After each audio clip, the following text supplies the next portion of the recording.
주님을 소망하며 함께 기쁨으로 박수치며 찬양하겠습니다.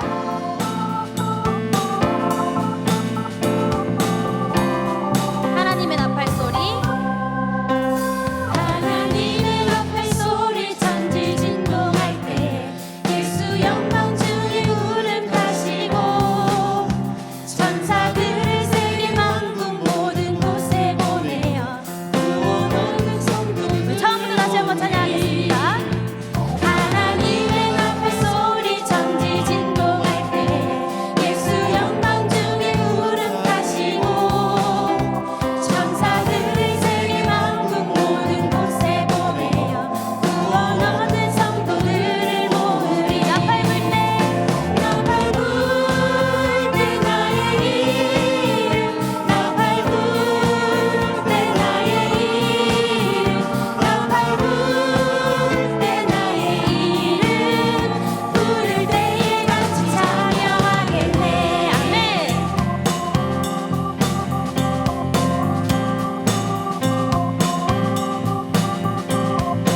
우리 다시 오실 주님만을 기억하며 다시 한번 찬양하며 나아가겠습니다.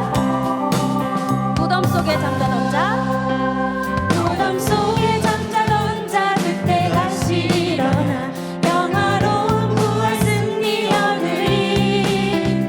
주의 택한 모든 성도 구름 타고 올라가 공중에서 주의 얼굴 배우리. 나팔 불 때, 나팔 불 때 나의 이름, 나팔 불 때 나의 이름, 나팔 불 때 나의 이름 부를 때에 같이 찬양. 나팔 불 때, 나팔 불 때 나의 이름, 나팔 불 때 나의 이름, 나팔 불 때 나의 이름 우리 시간에 목소리로 상절하고 찬양하겠습니다.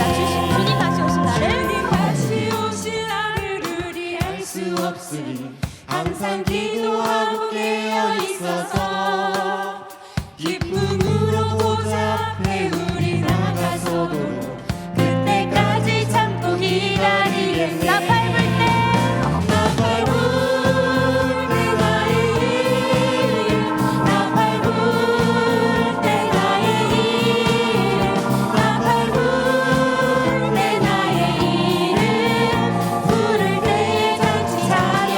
나팔 불 때, 나팔 불 때 나의 이름, 나팔 불 때 나의 이름, 나팔 불 때 나의 이름 우리 기쁨으로 마지막으로 다시 한번 찬양하겠습니다. 나팔 불 때, 나팔 불 때 나의 이름, 나팔 불 때 나의 이름, 나팔 불 때 나의 이름 부를 때에 같이 찬양하겠네.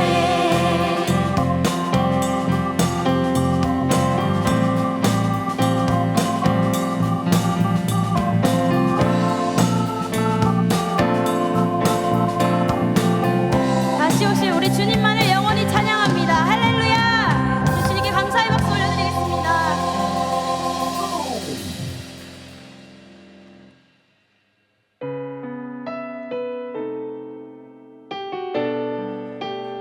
주님만이 우리의 유일한 힘과 능력이 되심을 믿으며 이 시간 함께 찬양하겠습니다. 나의 힘이 되신 여호와여, 내가 주님을 사랑합니다. 주는 나의 반석이시며 나의 요새시라.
나의 생명이신 여호와여, 나의 생명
가지고 이 시간 함께 기도하겠습니다.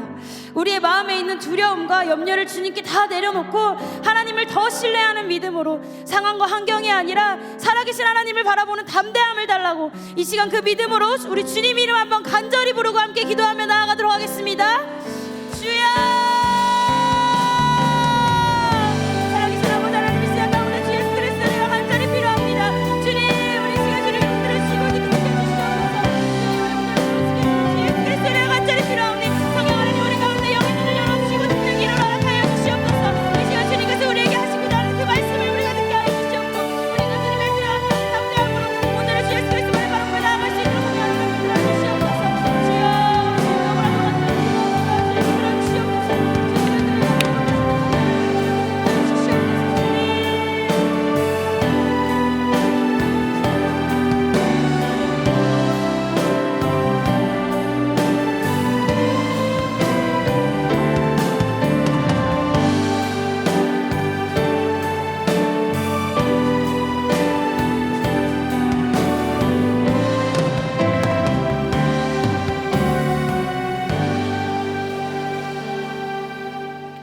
자비로우신 하나님, 거룩한 주일을 지내면서 이제 부흥회로 3일간 하나님 앞에서 은혜 받고 말씀을 따라 살기를 원합니다. 성령님 친히 이 시간 이곳에 임재하여 주셔서 말씀을 전하시는 목사님이나 말씀을 듣는 저희들이 하나가 되어서 온전히 주님 앞에 믿음으로 나갈 수 있는 복된 시간 되게 하여 주시고, 광야 같은 세상을 살아가며 오늘도 주님의 불기둥과 구름기둥을 바라보게 하시고 주님의 만나와 메추라기를 먹고 그 광야길을 잘 걸어갈 수 있도록 주님 도와주셔서 주님과 더불어서 믿음으로 살아가는 저희들의 삶이 아름답게 하나님 연결어져 갈 수 있도록 저희들을 붙드시고 인도하여 주시옵소서. 주님, 우리 마음을 먼저 옥토로 만들어 주셔서 말씀의 씨앗이 떨어질 때에 30배, 60배, 100배의 결실을 맺게 하여 주시고, 말씀을 듣는 가운데 질병도 떠나가게 하시고 우리 문제도 해결되게 하여 주시옵고, 주의 뜻도 발견할 수 있는 저희들 되게 하시고, 샘을 주님 허락하여 주셔서 주와 함께 동행하는 기쁨을 회복하며 감사를 회복하는 복된 시간 되게 하여 주시옵소서. 한 분 한 분 주님께서 지명하여 부르셔서 오늘 이 자리에 앉게 하셨사오니 그냥 왔다가 그냥 가지 않도록 하나님께서 붙들어 주시고 주의 말씀으로 감화 감동시켜 주셔서 우리 삶 속에 주님을 향해 믿음으로도 걸어갈 수 있도록 하나님 축복하여 주시기를 원합니다. 우리 동안교회와 그리고 하나님의 교회를 더욱더 귀하게 세워줄 한 분 한 분 위에 성령으로 충만케 하여 주셔서 주의 은혜를 믿고 나가는 주의 백성들 위에 하나님 시냇가의 신규 나무처럼 시들을 쫓아 과실을 맺는 축복의 역사가 일어나게 하여 주시옵소서. 예수님의 이름으로 축복하며 기도드리옵나이다. 아멘. 할렐루야. 오전에 보고 또 저녁에 보고 하니까 훨씬 정이 많이 드는 것 같습니다. 그죠? 저만 정드는지 여러분만 정드는지 잘 모르겠어요. 워낙 여러분들은 표현이 별로 없으셔서 모르겠어요.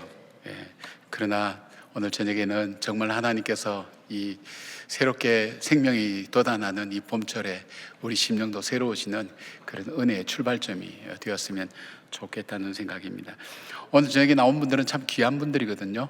저녁 예배 나온다는 것은 거의 주님 재림할 때 이렇게 나오실 만한 분들인데 대단한 거예요. 오셔서 반갑게 서로 좀 환영하십시다.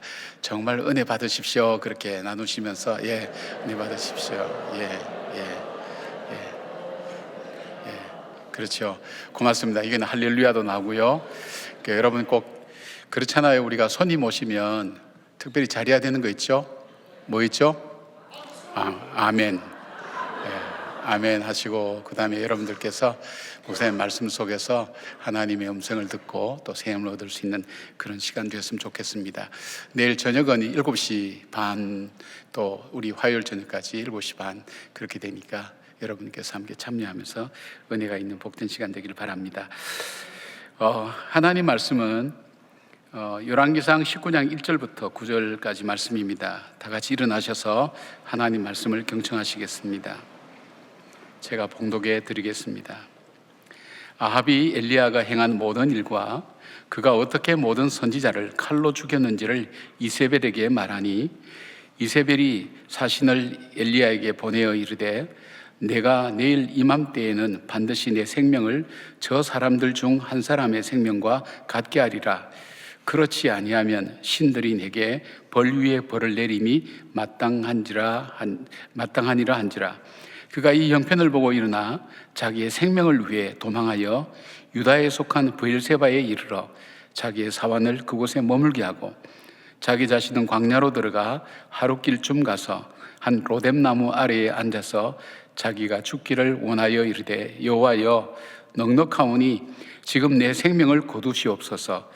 나는 내 조상들보다 낫지 못하나이다 하고 로뎀나무 아래에 누워 자더니 천사가 그를 어루만지며 그에게 이르되 일어나서 먹으라 하는지라. 본즉 머리맡에 숯불에 구운 떡과 한 병 물이 있더라. 이에 먹고 마시고 다시 누웠더니 여호와의 천사가 또다시 와서 어루만지며 이르되 일어나 먹으라. 내가 갈 길을 다 가지 못할까 하노라 하는지라. 이에 일어나 먹고 마시고 그 음식물에 힘을 의지하여 40주 40야를 가서 하나님의 산 호렙에 이르니라. 엘리야가 그곳 굴에 들어가 거기서 머물더니 여호와의 말씀이 그에게 임하여 이르시되 엘리야야 내가 어찌하여 여기 있느냐. 이것은 하나님의 말씀입니다. 아멘.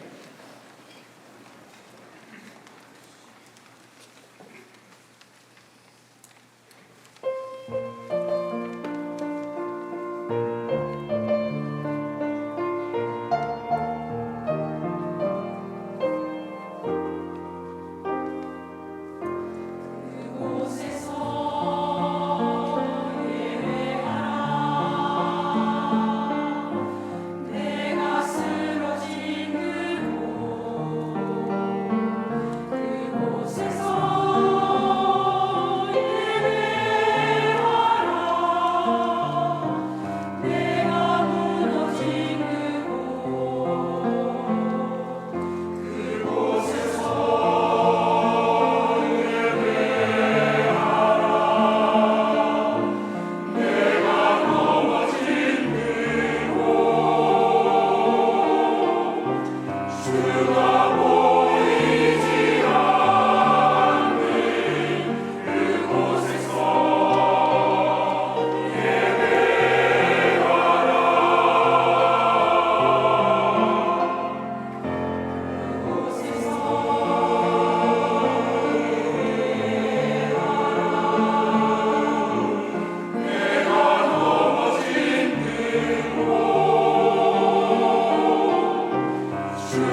우리 샬롬 찬양대는 우리 교회가 가장 자랑하는 그런 찬양대입니다. 우리 어르신들이 있는데 어떻게 그런 고운 목소리가 나오는지 저만 하더라도 목소리가 지금 자꾸 잠기는데 정말 고운 목소리 하시면서 함께 찬양해 주시던데 감사하고요. 우리 지휘자님도 지휘를 참 멋있게 하시죠. 이 말의 의미를 아시겠죠? 네, 한 번 더 박수하십시다.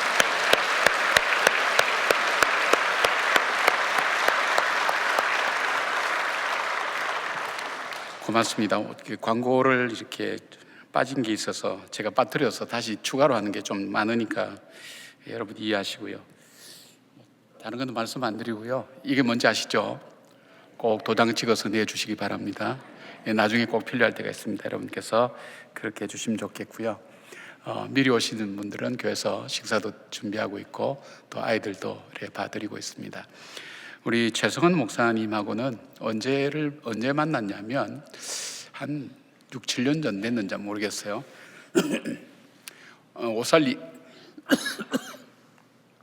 오살리 기도원에서 매년 이 장병들 10,000명에서 15,000명 모여서 연합 집회에 갈 때가 있어요. 제가 그 강사로 이렇게 갔을 때에 목사님도 저 미국의 시애틀 및 타고마 그 교회에서 목회하시면서 강사로 오셨어요. 네, 목사님이 먼저 저를 보시면서 웃으면서 반갑게 맞이하시는 거예요. 저를 잘 알고 있다는 듯. 네, 그래서 놀랬죠, 섬찟했죠. 나를 누가 아는가? 전부 다 군인들인데 목사님 그렇게 오셨어요. 그래서 목사님, 저는 목사님 설교를 10년 이상 들었습니다. 예, 그러시더라고요. 사실 저희 업계에서는 설교를 기억하는 사람 별로 안 좋아하거든요. 예, 잊어버려야 재탕, 삼탕도 하는데 기억을 다 하시고 여러 번 유학하시면서 들었다고 이제 그렇게 말씀하시면서 그 부친 되시는 장로님께서 계속 보내주시면서 그래서 목사님 전혀 처음 같지 않습니다. 그래서 그때 처음 만났어요. 그리고 그것이 또 인연이 되어서 저희 수요일 날 이렇게 한번 오셨고요. 우리 교회 한번 오셨어요. 오시고 저는 이제 타코마 있는 그 목회하신 교회, 큰 교회죠. 그게 이제 집회를 가게 됐어요. 그래서 목회하시는 모습을 보게 됐어요. 그래서 이 목사님을 한국 그 지구촌교회, 분당의 지구촌교회 소개하면 좋겠다 그래서 추천해서 목사님이 지구촌교회 오시게 되었어요.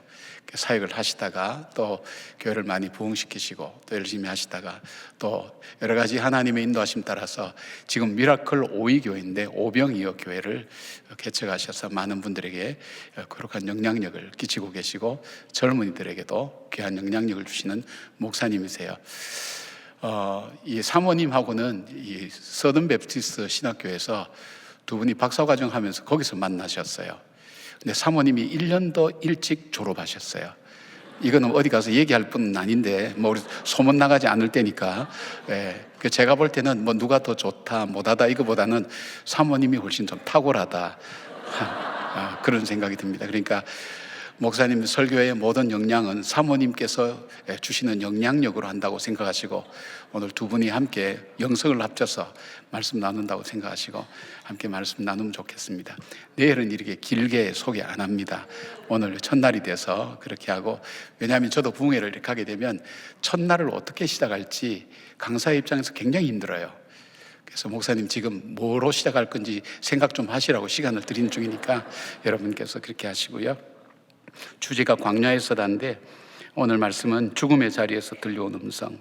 우리 인생을 경험할 때 죽는 것과 같은 그런 삶의 자리에 처할 때가 있는데 거기에서 들려왔던 주의 음성을 듣고 일어섰던 엘리야처럼 여러분의 심령이 다시 살아나는 귀한 밤 되셨으면 좋겠습니다. 예, 그 다음에 아시죠? 예, 고맙습니다.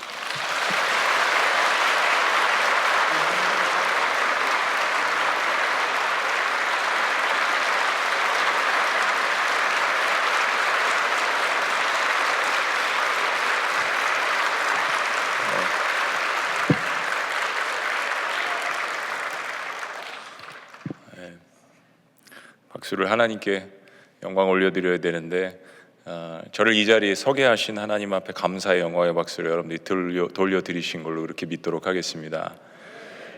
목사님께서 헌금 기도 안 하셨다고 두 번째 광고를 해주셨습니다. 제가 헌금 기도를 해야 될 것 같습니다. 기도하겠습니다. 전능하신 하나님 아버지, 저희들 일상생활 가운데에서 이삭을 죽고 또 하나님의 은혜를 체험하고 감사하여서 주님 앞에 그 삶의 일부를 떼어 이 시간 감사로서 주님 앞에 올려드립니다. 주님, 이불질이 쓰여지는 곳마다 오병의 역사와 주님의 치료하심과 회복과 복음의 흥황의 역사가 그리고 우리 가정과 가문에 그리고 섬기시는 모든 교회와 특별히 눈물로써 기도하는 우리 나라와 민족 위에 주님의 영광과 주님의 놀라우신 능력이 임할 수 있도록 역사하여 주시옵소서.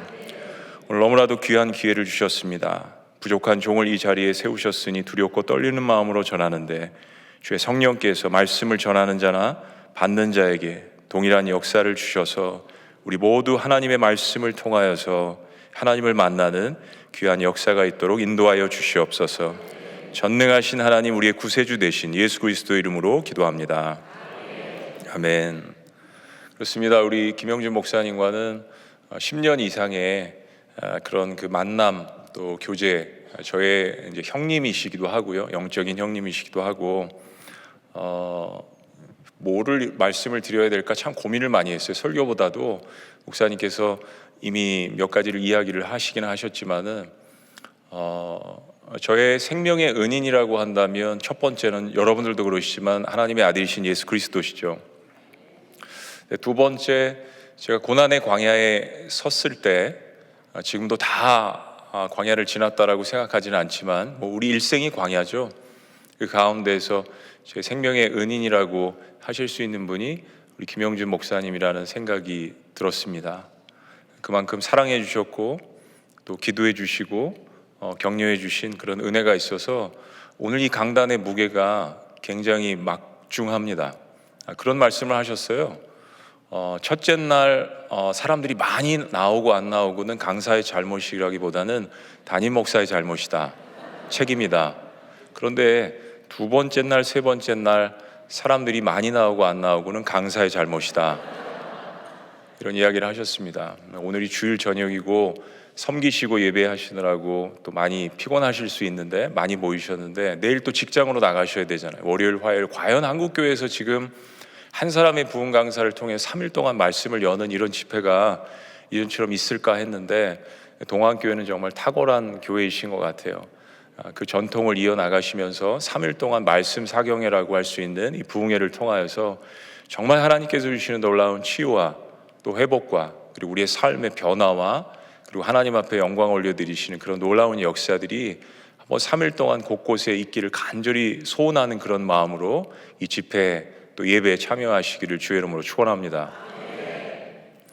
광야에 서다, 이 주제를 맞이하면서 제 가슴이 떨렸습니다. 두렵기도 하고 성경이 광야 이야기가 참 많이 나오는데 저는 이 설교를 하나님 앞에 어떻게 말씀을 받았고 또 성도님들에게 어떻게 증거를 해야 될까, 거기에 대한 고민이 참 많기도 했습니다.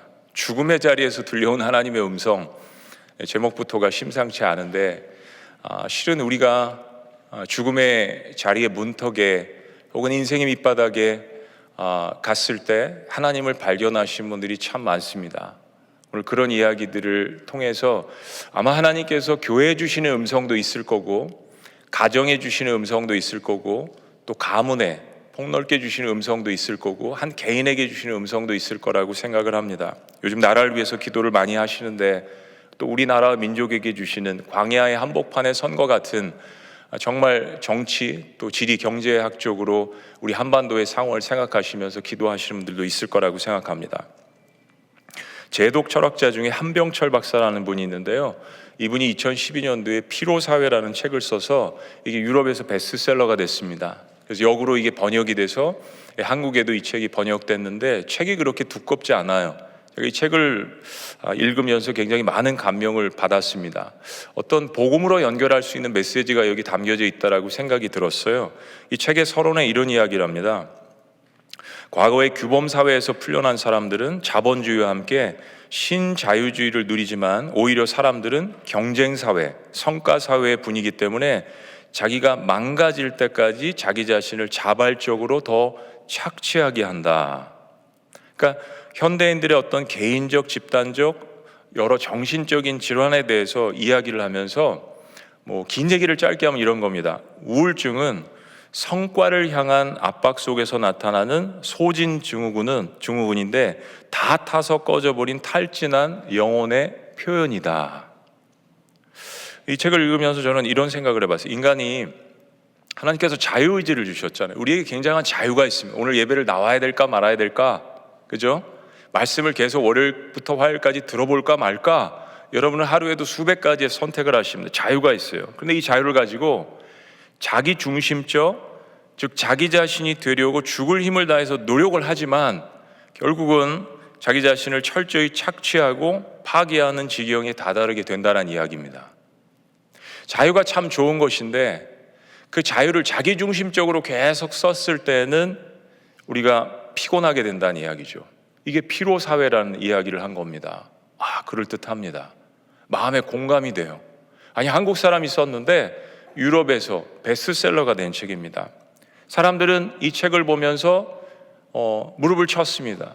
그리고 내 스스로가 행복하지 않다라는 고백을 많이 했어요. 특별히 정말 경쟁 사회인 한국 사회에 있는 사람들은 이 책에 공감을 하고 또 환호도 했습니다. 근데 제가 하는 영적인 분석은 이 책을 보면서 인간이 정한 행복과 만족의 기준에 문제가 있다는 것입니다. 우리 행복을 향해서 나아가고 만족을 향해서 나아가지만 우리가 정한 기준에 문제가 있는 거예요. 인간은 자신을 창조한 존재가 아니기 때문에 이겁니다. 자기 주도적이고 자기 중심적으로 살아도 인간이 원하는 자유나 만족을 결코 얻을 수 없다는 겁니다. 인간이 여기서 벗어나지 않는 이상 아무리 발버둥 쳐도 실은 삶 자체가 계속 광야인 것입니다. 히브리어의 이 광야라는 말이 미드바르라는 이야기입니다. 이 말이 광야를 가리키지만 많은 성서학자들은 이 말을 통해서 말씀으로부터 혹은 말씀이 나오는 장소라고 그렇게 이 히브리어의 원어적인 의미를 의역을 합니다. 또 한 가지는 하나님께서 말씀을 먹이시는 장소가 광야라는 거예요. 그러니까 광야가 부정적인 뜻도 있지만 풀 한 폭이 나지 않고 무엇인가 생존할 수 없는 어려운 상황을 이야기하면서도 근데 이 광야의 미드바라에 속듯이 하나님께서 말씀을 먹이는 장소가 된다는 이야기입니다. 우린 세상에 살면서 굉장히 자기중심적이고 자기주도적으로 만족을 얻으려고 많은 애를 쓰지만 그 세상의 광야에서 너무 배고프고 외롭고 경쟁에 뒤처지고 우울하고 자기 자신을 착시하는 그런 지경에 이르게 됩니다. 정작 먹어야 될 부분이 있는데 그 영적인 정작 하나님께서 먹여주셔야 하는 그 생명의 만나를 취하지 못한 채 이런 모습들을 세상 사람들도 알고 있는 겁니다. 이스라엘이 40년 동안 광야 생활을 했습니다. 물론 그들이 하나님 앞에 불순종으로 말미암아서 원래 하나님의 계획은 1년 정도였죠. 39년을 더해서 그들은 40년 동안 광야 생활을 했습니다. 안 좋은 거죠. 부정적인 겁니다. 심판의 결과예요. 근데 하나님은 그들을 광야에서 말씀으로 그리고 육적으로도 만나와 메추라기로 먹이셨어요.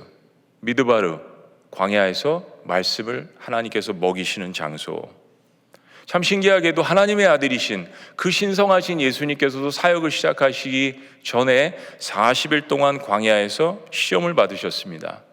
광야는 우리의 신앙을 테스트하는 장소입니다. 제가 성도님들에게 늘 이야기를 하고 저 자신에게도 적용을 하지만 우린 좋을 때는 하나님을 모릅니다. 정말 내가 광야에 서 있을 때에만 내가 진정으로 무엇을 붙들고 있는가, 무엇을 믿고 있는가가 판별되어지게 되죠. 모세 40년의 광야가 있습니다. 아니 모세가 뭐 그렇게 잘못을 했어요? 실은 그죠? 나라를 위했고 민족을 위했고 자기 자신의 이스라엘 민족들을 위한 그런 마음이었잖아요. 그죠? 그래서 이집트 궁궐에 그 궁궐의 광야가 아니라 그 궁궐의 사내 진미를 다 뒤로 하고 실은 이집트 병사들이 자기 민족들을 괴롭히는 그 모습을 보고 우발적으로 살인을 한 거지 않습니까? 근데 그 결과가 어땠습니까? 40년을 광야 생활을 했습니다. 근데 하나님은 그 광야에서 이제 앞으로 이스라엘 백성들을 이끌어 나갈 지도자를 키우고 계셨던 것이죠. 다윗은 어떻습니까? 이미 사무엘에게 기름 부음을 받았어요. 그죠? 그런데 즉시 왕이 되지 않았습니다.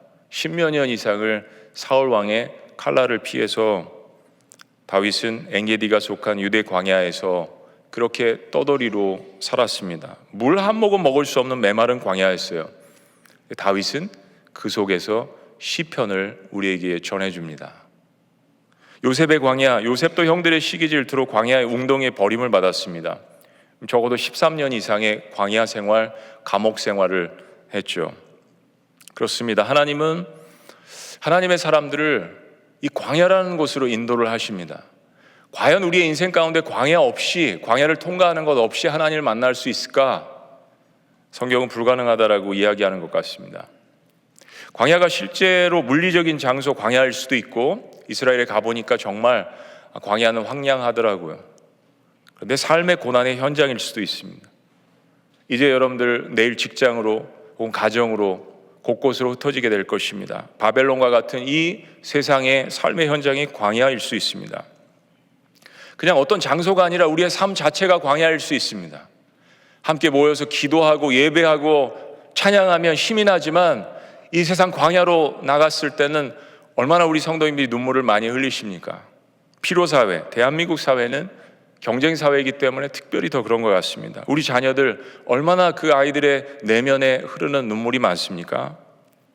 그렇다면 어떻게 이 척박한 광야에서 하나님께서 주시는 이 생명수이신 이 말씀을 만날 수 있다는 이야기입니까? 오늘 주제에 관련된 성경의 인물이 엘리야라는 인물입니다. 유대인들이 좋아하는 인물이고 우리 그리스도인들도 엘리야라는 인물을 모르는 사람들은 없을 거예요. 때는 BC 931년에 이스라엘이 분단된 지 58년이 된 해였습니다. 북왕국 이스라엘이 이스라엘 역사상 그 어느 때보다도 하나님을 떠난 상태였어요. 물론 북이스라엘은 단 한 사람도 선한 왕이 없었습니다. 가장 북이스라엘이 하나님 앞에 악했을 때 바로 아합이 북이스라엘의 왕이었죠. 우상숭배가 최고조에 달했고 혼돈스러웠고 죄악의 시기였습니다. 북이스라엘에 있어서 하나님을 섬기는 제사장들이 한 번도 없었던 적은 없었지만, 그러나 동시에 바알을 섬기고 아세라를 섬기는, 다신을 섬기는 정말로 하나님께서 싫어하시는 일들을 행했던, 그것이 극에 달했던 시대가 아합 왕의 시대였습니다. 아합 왕보다 그 옆에 있었던 바로 왕비였던 이사벨이 더욱더 악한 일들을 행하고 있었죠. 하나님의 선지자들을 잡아서 감옥에 가두고 사형시키고, 정말 극악무도한 일을 한 나라의 왕과, 단순한 한 나라의 왕이 아니라 하나님께서 선택하신 선민 백성이, 이스라엘 백성들의 왕이, 그리고 왕비가 그 역할을 했습니다. 그 위기의 시기에 하나님께서 한 선지자를 역사에 등장시킵니다. 별로 유명하지도 않고 근본도 없는 것 같은 시골 출신 디셉 사람 엘리야라는 인물입니다.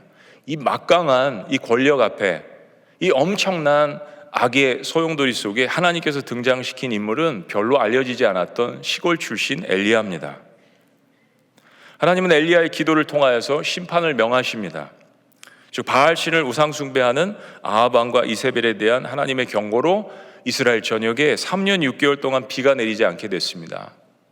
구약 성경을 보면 우리가 경험하는 어떤 흉년, 우리가 경험하는 어떤 자연 재해가 그 나라의 영적인 상태와 관련이 있음을 하나님께서 우리에게 이야기를 하십니다. 세상은 몰라도 이게 기후가 그래서 그래, 온난화 때문에 이래, 이렇게 이야기할 수 있지만 적어도 그리스도인들은 영적으로 이런 부분에 있어서 성경을 보면서 저희들이 분별하고 기도해야 합니다.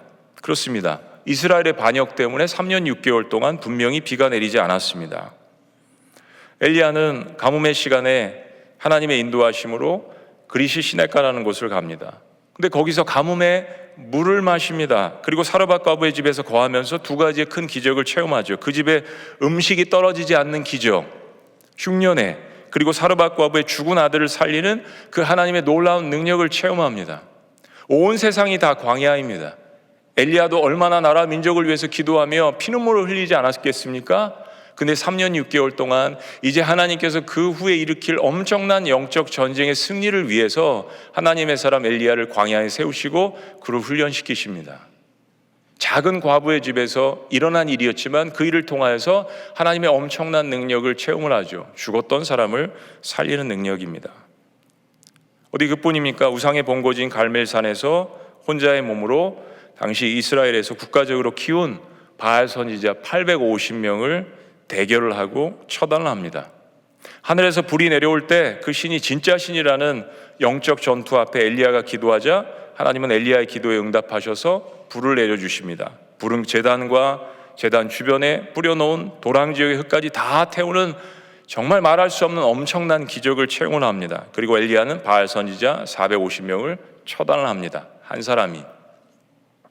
그리고 하나님의 말씀에 의지해서 지중해에서 일어나고 있는 작은 손바닥만한 구름에 소망을 두고 물불 끓고 간절히 기도를 합니다. 어떻게 됐습니까? 3년 6개월 만에 비가 오지 않았던 역사를 뒤로하고 하나님께서 그 황폐한 땅에 비를 내려주십니다. 엘리야를 생각하면 우리의 가슴이 떨립니다. 왜냐하면 한날에 불을 내리고 비를 내렸던 위대한 선지자, 죽은 자를 살렸던 정말 하나님께서만 하실 수 있는, 하나님의 아들만 하실 수 있는 놀라운 역사를 엘리야가 했습니다. 위대한 인물이죠. 그런데 오늘 본문에 놀라운 반전이 있습니다. 이게 우리를 당황하게 하는 겁니다. 너무 놀라게 하는 겁니다. 1절 말씀입니다. 아합이 엘리야가 행한 모든 일과 그가 어떻게 모든 선지자를 칼로 죽였는지를 이세벨에게 말하니, 여보, 엘리야란 선지자가 이렇게 우리가 키운 선지자들을 죽였어. 내가 너무 무서워. 엘리야 너무 무서워. 어떻게 해야 돼? 아합은 왕이지만 허수아비에 불과합니다. 정말 무서운 건 여자죠. 왕이 왕비 뒤에 숨어버렸습니다. 어떻게 할 수가 없었잖아요. 군사력을 가졌던 아합 왕도 어떻게 할 수 없는 이 일에 이사벨이 뛰어듭니다. 그리고 선전포고를 합니다. 2절 말씀, 이사벨이 사신을 엘리야에게 보내어 이르되 내가 내일 이맘때에는 반드시 내 생명을 저 사람들 중 한 사람의 생명과 같게 하리라. 그렇게 하지 아니하면 신들이 내게 벌 위에 벌을 내림이 마땅하니라. 정말 여자가 더 강하고 무서운 것 같아요. 보통 이런 이야기를 들으면 두려워 떠는 것이 정상인데 이세벨은 분노했습니다. 악한 사람들은 이 분노가 힘이죠. 사탄이 어둠의 세력이 거기에 힘을 더해주기 때문에 이 마음이 그런 겁니다. 그리고 엘리야에게 사람을 보내서 내일 이 시간까지 반드시 죽이겠다라고 협박을 합니다. 겁박을 하죠. 그리고 자기가 믿는 신의 이름을 걸고 맹세까지. 자, 그런데 정말 우리를 당황하게 하는 사건이 3절 말씀입니다. 우리 3절 다 같이 한번 읽어보실까요? 다 같이. 그가 시작. 그가 이 형편을 보고 일어나 자기의 생명을 위해 도망하여 유다에 속한 브엘세바에 이르러 자기의 사환을 그곳에 머물게 하고. 계속된 영적 전투로 몸과 마음이 소진이 됐습니다. 이사벨의 호혼이 두려워서 도망을 칩니다. 여러분, 엘리야가 도망간 거리가요 상당히 먼 거리입니다. 북이스라엘의 이스라엘 최북단에서 남유단, 최남단, 브엘세바까지 적어도 160km가 넘는 거리입니다. 이걸 도망간 거예요. 여자가 무서워서. 천하의 엘리야가, 하루에 불과 비를 내렸던 엘리야가 이 한 여자가 무서워서 군대가 무서웠던 게 아닙니다. 어떻게 이럴 수가 있죠, 여러분? 아합 왕을 두려워하지 않고 이런 일을 벌였던 엘리야가 160km를 냅다 도망갑니다. 거기에 끝이 아니라 자기 몸종을 남겨놓고 엘리야가 스스로 유다 광야로 들어갑니다. 저도 그 유다 광야를 들어가 봤습니다. 아무것도 없는 것이죠. 하룻길을 또 들어갑니다. 그렇게 광야로 계속 하염없이 이스라엘 최북단에서 최남단까지 유다 광야로 도망갑니다. 그리고 너무나도 또 한 번 당황스럽게 엘리야는 그곳에서 하나님 앞에 이렇게 토로합니다. 4절 말씀, 자기 자신은 광야로 들어가 하룻길쯤 가서 한 로뎀나무 아래에 앉아서 자기가 죽기를 원하여 이르되 여호와여 넉넉하오니, 지금이 딱 맞는 타이밍입니다. 하나님, 지금 내 생명을 거두어 주옵소서, 죽여 주옵소서. 이거 나중에요, 이따 다시 돌아오겠지만 이거 기억하세요. 내 조상들보다 내가 낫지 못합니다. 난 내 조상들보다 수준이 부족합니다. 비교의식과 열등감을 갖고 있었습니다. 많은 선지자들이 있었지만 그 선지자들 가운데 단연 엘리야가, 이스라엘 백성들은 그렇게 생각합니다. 지금도 단연 으뜸이었잖아요. 그런 기적을 누가 일으킬 수 있었을까요? 그런데 엘리야는 비교합니다. 너무너무 지쳐 있어요. 영적 탈진 증세입니다. 아까 피로사회 진단한 대로 다 타버렸습니다. 까맣게 다 타버렸습니다. 여러분 그런 경험을 하신 적이 있으신가요? 혹은 지금 하고 계신 분들도 계실지 모르겠습니다. 여러분 자녀들 가운데도 그러신 분이 있으실지 모르겠어요. 다 타버렸습니다. 더 이상 대항할 힘도, 일어날 힘도, 기도할 힘도, 찬양할 힘도 없는 거예요. 근데 우리에게 질문이 있습니다. 어떻게 그렇게 탈진한 사람이 그렇게 먼 거리를 힘을 내어서 달려갔을까요? 두려운 겁니다. 무서운 거예요. 어떻게 그렇게 용맹했던, 칼을 빼들어서 예수님을 살리려고 했던 베드로가 예수님을 3번씩이나 부인했을까요? 두려웠던 겁니다. 아멘이라고 이야기를 하며 같이 함께 모였을 땐 힘이 나는데 내 삶의 광야의 현장으로 나갔을 때 다시 한번 두려움이 엄습하면 우리의 마음은 쪼그라들어요. 두려움이 우리의 마음을 차지하게 되면 믿음도 연약해질 수 있습니다. 그래서 다시 교회 공동체가 필요한 거예요. 함께 서로 울어주고 함께 웃어주고 함께 격려해 줄 수 있는 공동체를 그래서 하나님께서 허락해 주신 겁니다. 지금 엘리야에게는 공동체가 없어요. 그 대신 하나님께서 단독으로 만나 주시긴 하는데 너무 외롭고 무섭고 힘듭니다. 160km 이상을 힘을 내서 죽겠다는 사람이 도망을 쳤습니다. 아니 여러분 생각해 보세요. 하나님 앞에 죽여달라고 하는데 그냥 이세벨이 죽인다고 했을 때 거기서 죽어주면 되잖아요. 뭘 160km를 냅다 도망가서 또 유다 광야까지 들어가가지고 악인이 죽여준다고 했을 때 죽으면 되잖아요. 사랑하는 여러분, 이겁니다. 죽고 싶지만 살고 싶은 거예요. 정말 죽음을 생각하는 사람들은 살고 싶은 겁니다. 광야는 그런 장소입니다. 죽음이 두려워서 아합의 통치가 미치지 못하는 광야로 도망쳤습니다. 사울왕의 칼날이 두려워서 사울왕의 통치가 미치지 못하는 아둘람으로 도망간 다윗과 다를 바가 뭐가 있겠습니까? 여러분의 상처를 주었던 그 사람, 그 직장, 혹은 그 형제, 가족이 될 수도 있죠. 멀리하고 싶잖아요. 만나기만 하면 가슴이 두근두근 거리고, 그죠? 멀리하고 싶은 거예요. 근데 사랑하는 여러분, 엘리야는 위대한 선지자인데 왜 하나님께서 이 이야기를 우리에게 들려주실까요? 이유가 있는 거죠. 엘리야도 그럴 수 있다라는 것을, 다윗도 그럴 수 있다라는 것을, 모세도 그럴 수 있다라는 것을, 요셉도 그럴 수 있다라는 것을 하나님께서 우리에게 말씀하시는 이유가 있는 겁니다. 엘리야는 너무 지쳤습니다. 여러분 삶 가운데 지치시는 순간이 있을 거예요. 죽고 싶다라는 말을 습관처럼 하실 수도 있을 거예요. 돌보는 몸 정도 남겨놓고 하루길 깊은 광야로 들어갔습니다.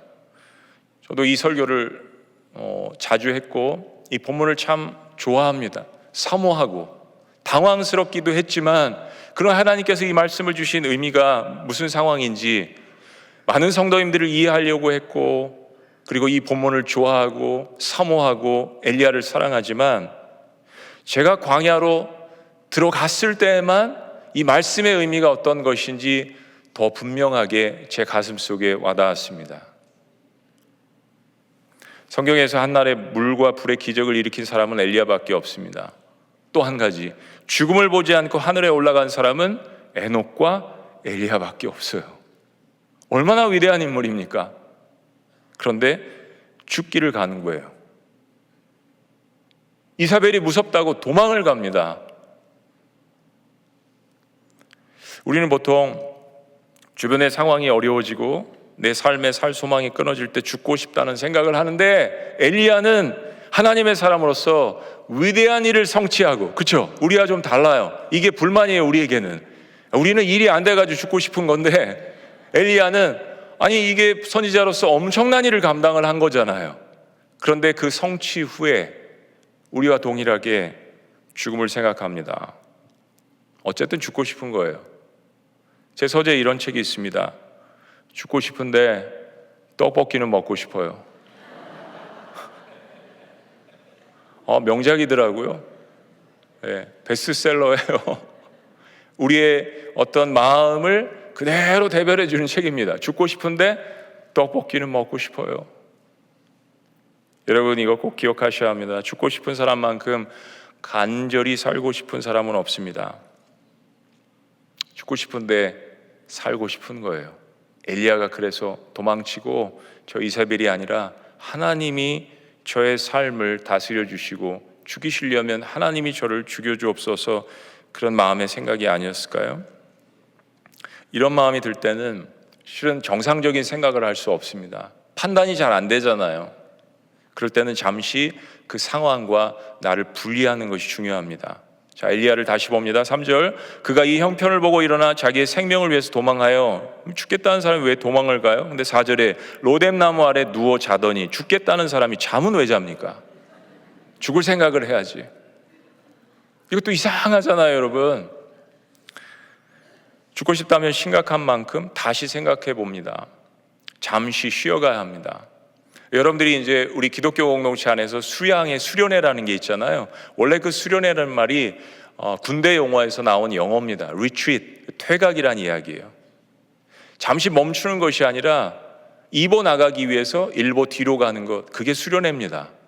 retreat, 쉬어가는 시간이 필요하다는 이야기예요.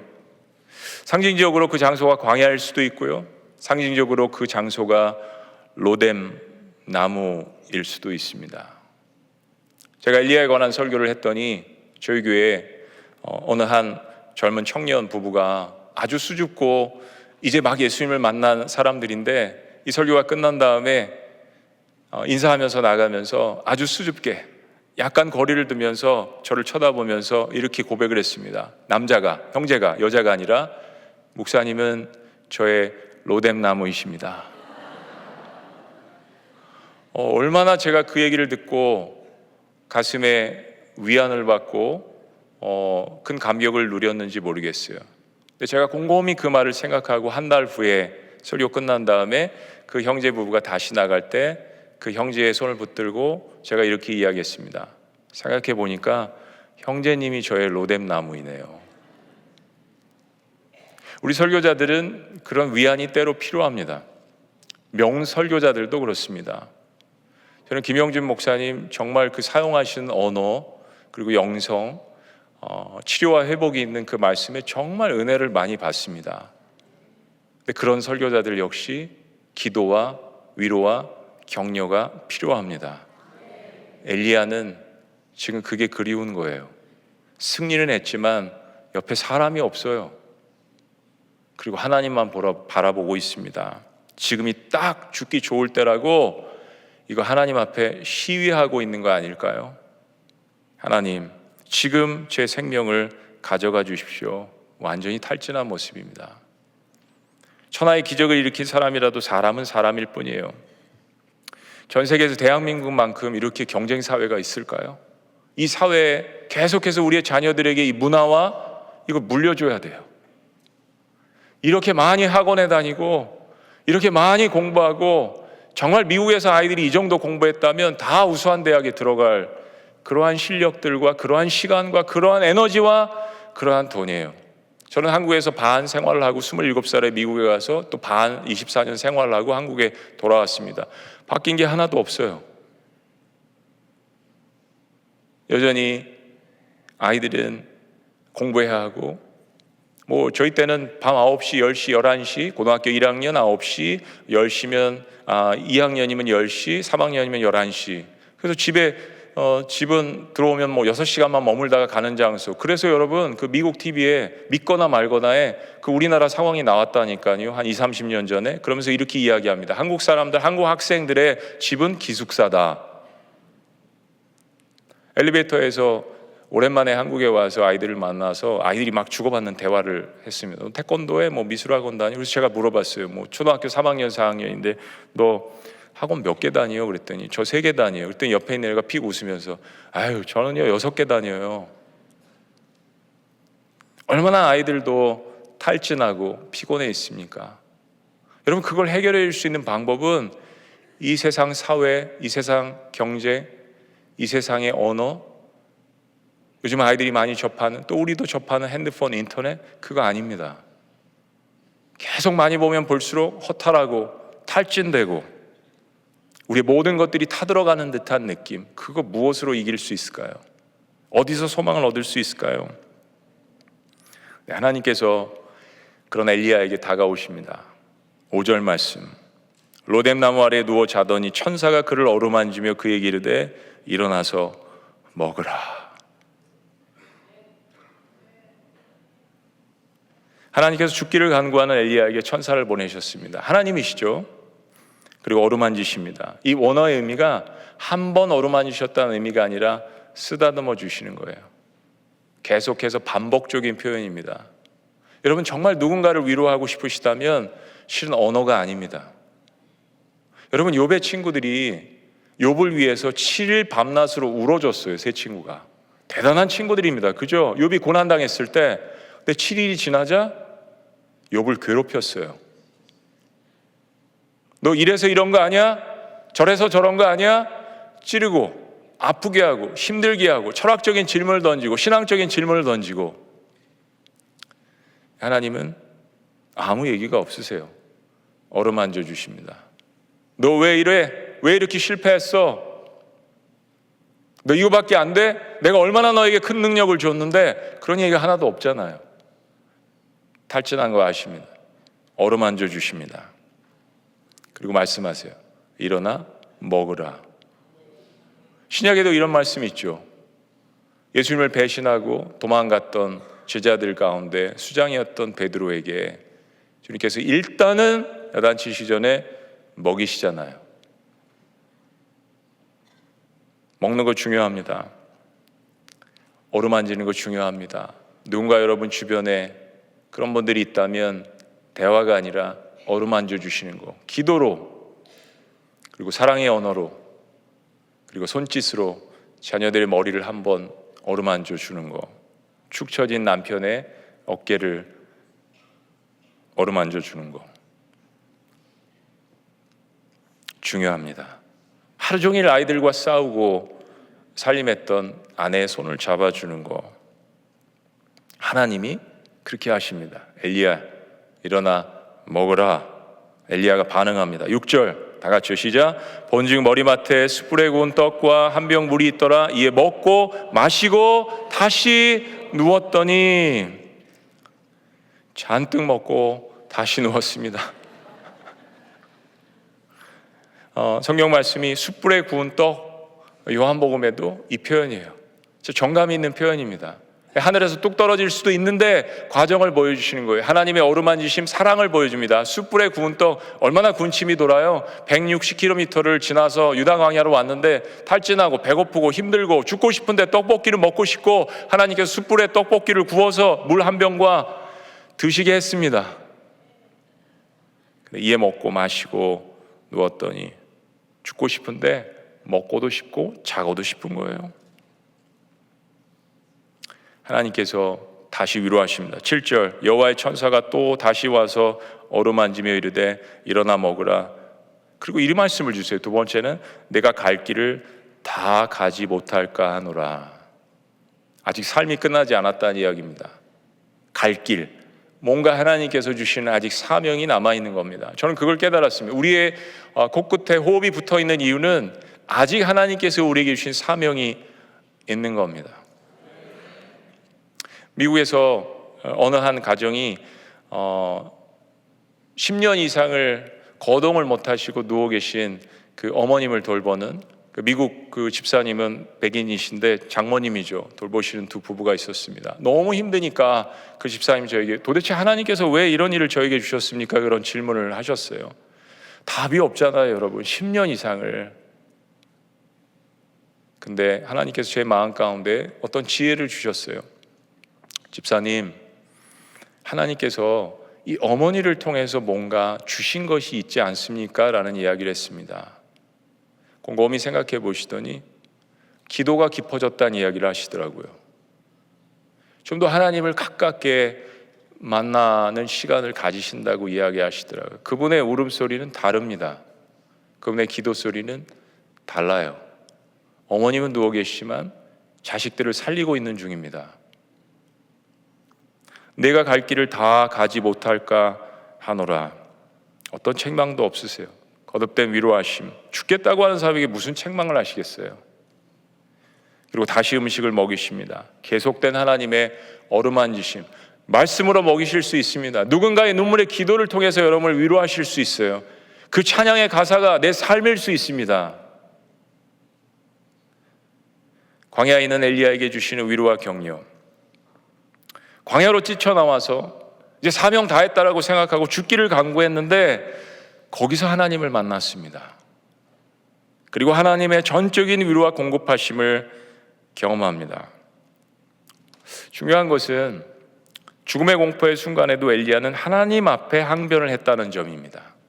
아합도 아니고 자기를 죽이러 오는 이사벨도 아니고 주변에 있는 다른 친구 선지자들도 있었을 듯 하지만 엘리야는 항상 자기 혼자만이라는 의식을 갖고 있었어요. 뛰어난 선지자이면 분명하지만 공동체는 없었어요. 그런데 그 모든 것들을 그래서 토로한 대상이 하나님이었습니다. 하나님 외에는 엘리야에게 없었어요.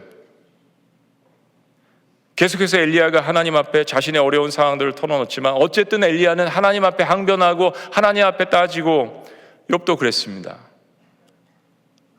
야곱은 자신을 죽이러 오는 형 에서를 만나러 가기 전에 야복강 나루에서 하나님을 대면했습니다. 성경은 하나님과 씨름했다고 하잖아요. 여러분 인생 가운데 정말 하나님과 씨름해 보신 적이 있습니까? 하나님과의 씨름. 하나님은 정말 속이는 자 야곱, 그를 대면해 주셨습니다. 그와 씨름해 주셨어요. 정말 죽고 싶은 만큼 내 삶 가운데 고통과 고난과 어려움이 있다면 하나님과 씨름해 보는 것.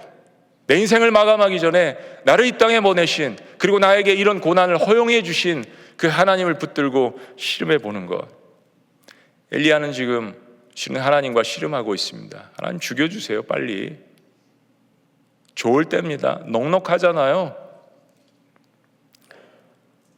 우리가 죽을 만큼 고통스러운 순간에도 우리의 도움은 오직 하나님께로만 오는 것입니다.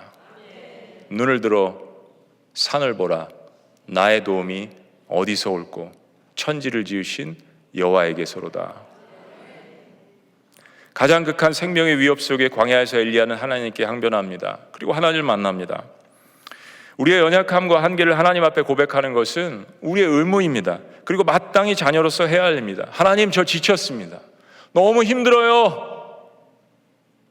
사람이 아닌, 상황이 아닌 이 모든 것들을 해결하실 수 있는 그 하나님 앞에 외치는 것. 사실은 엘리야는 회복이나 회개나 그 어떤 것도 시도할 수 없는 모든 에너지가 다 고갈된 상태였어요. 그러니까 완전 탈진 상태예요. 이게 중요한 교훈이 있습니다. 여러분, 회개가 꼭 죄만 고백하는 것으로 회개를 생각하시면 안 됩니다.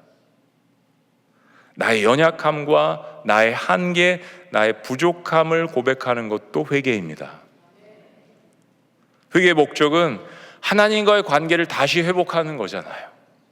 그래서 나의 부족함을, 나의 실수를, 나의 허물을, 나의 한계까지도, 그게 죄는 아니지만 나의 한계 상황을 하나님 앞에 고백하는 것도 회개. 왜냐하면 하나님과의 관계의 회복을 위해서, 고침을 받기 위해서. 하나님은 그가 어디로 가야 할지를 알고 계셨습니다. 7절 다시요, 일어나 먹으라. 내가 갈 길을 다 가지 못할까 하노라 하는지라. 그리고 엘리야는 다시 먹고 일어나서 행동을 합니다. 8절 말씀 다 같이 시작. 이에 일어나 먹고 마시고 그 음식물에 힘을 의지하여 40주 40야를 가서 하나님의 사람 호렙에 이르니라. 성경은 하나님의 산이라고 표현합니다. 그리고 하나님께서 위로하심을 통하여서 무려 40일을 밤낮을 쉬지 않고 달려갑니다. 하나님의 산. 아마도 엘리야가 모세가 하나님을 만난 산, 하나님의 산 호렙에 가고 싶었던 것 같아요. 9절 말씀, 엘리야가 그곳 굴에 들어가 거기서 머물더니 이제 여호와의 말씀이 임했습니다. 하나님이 보내신 수종들은 천사들이 아니라 직접적인 하나님의 말씀이 드디어 임했습니다. 그리고 하나님께서 엘리야에게 딱 한 말씀을 하십니다. 그 첫 번째 한 말씀, 엘리야가 회복한 상태에서 이제 엘리야가 무엇인가 들을 수 있는 그런 몸의 상태에서 한 말씀을 하십니다. 그게 뭐죠? 내가 어찌하여 여기 있느냐. 사랑하는 여러분, 왜 여기 계십니까? 내가 어찌하여 여기 있느냐? 그 깊은 산굴에 들어가서 머물렀는데 드디어 하나님의 말씀이 그에게 임했는데 딱 한 문장이에요. 엘리야야, 내가 어찌하여 여기 있느냐? 어찌하여 여기 있느냐는 이 질문이 아마 여러분 스스로 여러분 상황 가운데에서 하나님 앞에 이 해석을 받으셔야 할지도 모르겠습니다. 근데 저는 이 말씀을 여러분 묵상하면서 또 제가 광야를 통과하면서 이 말씀의 의미를 이렇게 받았습니다. 이 질문은 죽고 싶어하는 모든 사람들에게 하나님께서 물으시는 질문입니다. 내가 어찌하여 여기 있느냐? 너는 어디로부터 왔느냐? 무엇을 하고 있는 존재냐? 어디를 향해서 가고 있느냐? 사랑하는 여러분, 실은 우리의 자녀들은 인생이 어디로부터 왔는지를 모릅니다. 그리고 어디를 향해서 가는지도 몰라요. 그리스도인 됨이라는 것은 우리가 어디로부터 왔는지를 아는 존재입니다. 그리고 우리의 삶이 끝났을 때 우리의 마지막 종착역이 아닌 그 죽음을 통과하여서 우리가 가야 할 그 영원한 목적을 아는 사람들입니다. 내가 어디로부터 왔으며 어떤 과정을 겪으며 그것이 생로병사의 세상적인 과정일 수 있지만 그러나 그 인생의 끝의 목적이 주님께서 두 팔을 벌리시고 나를 받아주시는 내 인생의 끝을 그리고 그 영혼을 아는 인생의 태어남과 과정과 목적을 아는 사람들이 그리스도인들입니다. 주께서 이것을 다시 물으십니다. 내가 어찌하여 여기 있느냐? 우리 존재를 물어보시는 겁니다. 내가 누구냐? 너를 이 땅에 보내신 분이 누구냐? 동일한 하나님의 음성이에요. 욥에게도 그걸 질문하셨습니다. 너는 대장부처럼 허리를 동이고 이 세상을 누가 만들었느냐? 이것을 누가 돌릴 수나 있기나 하겠느냐? 하나님께서 우리에게 질문하십니다. 엘리야야, 엘리야야, 내가 어찌하여 여기 있느냐? 눈에 보이는 것은 사실 빙산의 일각이죠. 사랑 관계, 상황, 사울이든 이사벨이든 어떤 사람이든 그 상황, 사람 한순간에 다 사라지는 것들입니다. 죽고 싶은 밑바닥의 근본의 문제가 해결되면 인간은 눈에 보이는 어떠한 거대한 문제라도 다시 죽기 살기로, 그렇죠? 다시 죽기 살기로 살아갑니다. 죽고 싶었던 마음이면 다시 못 살 것도 없잖아요. 제가 저희 교회 예배 금요 이제 성령 기도회를 인도하러 가는데 그날 이제 차가 없어서 택시를 탔습니다. 택시를 타고 가는데 택시를 타면 저는 이제 하나님께 상황을 주시면 꼭 전도를 합니다. 근데 이분이 저를 굉장히 좋게 보셨어요. 30분 동안 막 이렇게 대화를 하는데 이분이 뭐 신문 뉴스 뭐 이런 것도 이야기하시고 그래서 제가 택시 운전 어떻게 하시게 됐어요? 이런 질문을 했는데 모범 택시도 있고 또 개인 택시도 있고 영업용 택시도 있는데 이분 삶에 대해서 질문할 수 있는 상황이 만들어졌어요. 그랬더니 전에 큰 기업을 이루셨던 분이더라고요. 그런데 코로나 상황에서 망한 거예요. 그리고 여러 사람들에게 빚에도 쫓기고 그런 상황 가운데에서 가족을 영위해야 되니까 이제 택시 운전을 선택하신 겁니다. 이것만큼 또 괜찮은 직업이 없는 것 같아요 라고 이야기를 하시고 여러 사람들을 만나면서 그들 상황 가운데 어려움들을 많이 들으셨대요. 그러면서 위안도 되고 본인도 위로도 하고 그러다가 갑자기 저한테 화를 내시는 건 아니었지만 왜 그렇게 사람들이 자기 남편, 아내, 아이들 두고 죽는지 모르겠어요. 어제도 뉴스에 아이들 둘 데리고 동반 자살했는데 그게 뭐예요? 막 이러시는 거예요. 이분이 그리스도인이 아닙니다. 마지막에 이분에게 복음을 증거하고 그리고 짧게 기도를 해드렸습니다. 근데 이분은 살 소망을 붙드시려고 했기 때문에 하나님께서 그 시간에 만나게 하셨고 이분에게 복음을 증거하게 하셨던 것 같아요. 다시 죽기 살기로 살아가려고 하는 이 사람 마음 가운데 하나님께서 복음을 증거하게 하신 것을 깨달았습니다. 사랑하는 여러분, 광야에서 만난 말씀은 살아있는 말씀입니다. 어떤 데서도 붙들 수 없었던 말씀이죠. 하나님께서 엘리야에게 내가 어찌하여 여기 있느냐 라고 이야기를 했을 때 엘리야는 이런 변명을 합니다. 하나님, 내가 이 북이스라엘 전역에 보니까 다 썩었고 이 바알 선지자들, 이 아세라 선지자들 이렇고 저렇고 이야기를 하고 제가 이런 일을 했는데 하나님도 아시잖아요. 근데 하나님, 제 열심이 참 특심하잖아요. 아까랑 비교가 되죠. 아까는 뭐라고 이야기했습니까? 제가 저희 그 조상들보다 저는 좀 못한 존재인데 그거는 뭐예요? 열등감. 근데 지금은 하나님 앞에 제 열심히 특심하오니. 여러분, 사람이 탈진의 상황 가운데 가면 조증과 우울증이 같이 갑니다. 높아졌다, 낮아졌다, 낮아졌다, 높아졌다. 이것도 하나님 앞에서 지금 왔다 갔다 하는 거예요.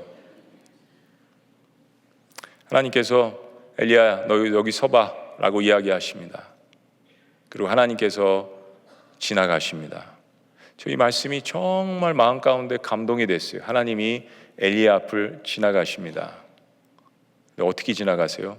바람으로 지나가십니다. 근데 바람이 어떤 바람이죠? 바위를 깼다고 했습니다. 산을 뒤흔들었다고 했어요. 그리고 지진이 일어납니다. 땅이 흔들렸습니다. 그리고 마지막으로 불을 보내십니다. 엘리야가 너무 두려운 가운데 떨었어요. 하나님이 다시 질문하십니다. 엘리야에게 자신의 모습의 뒷모습을, 지나간 흔적을 보여주신 다음에, 근데 하나님은 거기 계시지 않다고 했죠. 세미한 하나님의 음성, 엘리야야, 내가 어찌 여기 있느냐? 똑같은 질문합니다. 베드로야, 내가 정말 나를 사랑하느냐?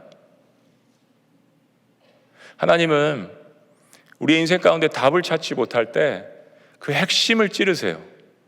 아십니다. 나를 아세요. 그분이 질문하시는 것에 답이 들어있습니다. 내가 나를 사랑하느냐? 베드로야, 엘리야야, 내가 어찌하여 여기 있느냐? 두 번째 질문하십니다. 하나님의 존재를, 그 뒷모습을, 지나간 흔적을. 근데 하나님 거기 계시지 않다고 했어요. 바람, 불, 지진, 이건 다 현상일 뿐입니다. 하나님께서 주실 수도 있고 안 주실 수도 있고, 그러나 그 모든 우주의 역사들을 운행하시는 그 하나님께서 한 말씀을 우리에게 하십니다. 내가 어찌하여 여기 있느냐? 너를 만든 존재가 누구냐? 너의 인생의 목적이 무엇이냐? 내일 어디로 가는 존재냐? 그리고 주님께서 이제 엘리야에게 할 사명을 이야기하십니다. 너는 아람 지역으로 가서 아람의 왕을 세우고, 이스라엘 지역으로 가서 예후 왕을 세우고, 그리고 이제 너의 후계자를 준비하거라 라고 엘리야의 마지막 사명들을 주님께서 주십니다. 사랑하는 여러분, 광야에서다 오늘 첫 번째 시간, 많은 사람들이 이 자리에 모여 계십니다. 여러분 가운데 광야를 한 번도 경험해 보시지 않은 분도 있으실 겁니다. 그런데 여러분, 앞으로 경험하실 겁니다. 왜냐하면 인생은 생로병사를 누구도 피할 수가 없기 때문입니다. 광야를 지나오신 분들도 있을 거예요. 다 타다 남은 재처럼 용광로에서 나오신 분들도 있을 거예요. 광야를 잘 통과하신 분들도 있을 겁니다. 지금 현재 광야의 한복판에 계신 분도 있을 거예요. 근데 어떤 것도 중요하지 않습니다. 가장 중요한 것은 그 광야의 한복판에 로뎀나무 아래 죽기를 간구했던 엘리야를 찾아가신 하나님, 어루만지시고 먹이시고 엘리야의 그 존재를 중요시 여기시며 그의 사명을 끝까지 감당할 수 있도록 도우시는 그 하나님을 만나는 거. 그래서 광야, 미드바르는 단순한 풀이 없는 황폐한 곳이 아니라 우리의 삶이 너무 힘들고 고난스럽기 때문에 하나님 죽여달라고 외치지만 바로 비로소 그곳에서 하나님의 영의 양식을 비로소 받아 먹을 수 있는 그 상황이 되는 것. 광야는 그런 의미에서 더 이상 저주가 아니라 내가 하나님을 만날 수 있는 너무나도 귀한 장소인 것을 여러분 마음 가운데 이 첫 시간에 각인하시며, 하나님, 오늘 제가 광야에 서 있는 것 같은데, 아니 내 일생이 바벨론 한복판에, 페르시아 한복판에 사는 정말 일생이 광야인 것 같은데, 하나님 이 광야에서 저를 만나 주시겠습니까? 이 3일 동안 있는 부흥 집회를 통하여서 주님 한 말씀을 저에게 해주실 수 있습니까? 어떻게 살아가야 할지, 내일 미래에 대한 일들을, 저의 자녀들을, 가정을, 가문을, 이 교회 공동체를, 그리고 기도하는 나라와 민족을 위하여서 하나님 말씀하여 주옵소서. 죽기를 간구했던 엘리야에게 이스라엘을 세울 수 있고 아람 지역을 통치할 수 있고, 그리고 엘리사라는 걸출한 인물을, 다음 세대를 세울 수 있는 사명까지 주님께서 완벽하게 준비해 놓으셨습니다. 광야가 아니었다면 엘리야는 그 음성을 듣지 못했을 거예요. 광야에 서 계신 여러분 모두에게 앞으로 3일간 주님께서 주시는 이 말씀을 놓치지 않고 세상의 육의 만나가 아니라 주님께서 먹여주시는 이 생명의 말씀을 로뎀나무 아래서 드시고 먹고 힘내고 다시 40주 40야를 걸어갈 수 있는, 그리고 주님이 주시는 그 사명을 감당할 수 있는 저와 여러분 우리 모두가 되시기를 주의 이름으로 축원합니다. 아멘. 기도하시겠습니다.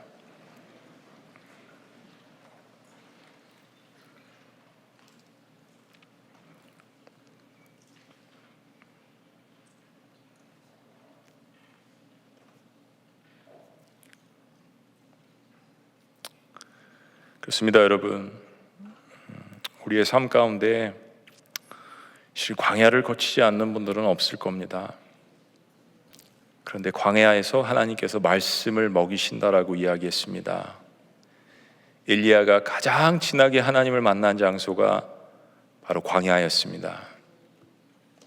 전능하신 하나님, 오늘 이 시간 광야에 서다 첫 번째 이 부흥에 하나님께서 주의 영혼들을 보내셨습니다. 우리 모두 빈들에 서 있습니다. 광야에 서 있습니다. 주님, 우리에게 생명의 만나로 먹여 주시옵소서. 이 집회를 찾아온 수많은 사람들 가슴 속에 저마다 기도의 제목이 있습니다. 하나님, 그 울부짖음과 간절한 눈물의 기도를 주께서 응답하여 주시옵소서. 많은 치유와 회복이 주의 능력의 말씀 가운데 일어날 수 있도록 역사하여 주시옵소서. 놀라우신 이름 예수님의 이름으로 기도합니다. 우리 찬양 한번 하시고 기도회로 나가셨으면 좋겠어요. 제가 참 좋아하는 찬양입니다. 광야에 서 있으면서 많이 불렀던 찬양이에요. 오 놀라운 구세주 예수 내 주 참 능력의 주시로다. 큰 바위 및 안전한 그곳으로 내 영혼을 숨기시네. 메마른 땅을 종일 걸어가도 뭐요? 나 피곤치 아니하며 저 위험한 곳 내가 이를 때면 큰 바위에 숨기시고 주 손으로 덮으시네. 엘리야야 내가 어찌하여 여기 있느냐라고 하시는 하나님의 그 질문에 대한 우리의 응답이에요. 하나님, 주님의 바위로 제가 피하겠습니다. 주님, 내 삶의 참다운 능력이십니다. 우리 고백을 주님 앞에 올려드렸으면 좋겠습니다.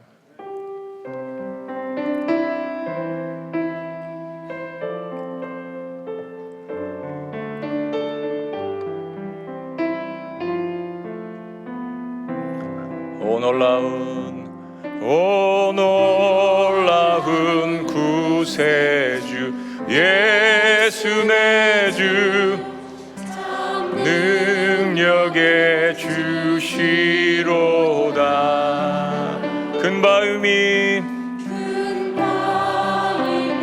안전한 그곳으로 내 영혼을 숨기시네. 고백할까요? 메마른 땅을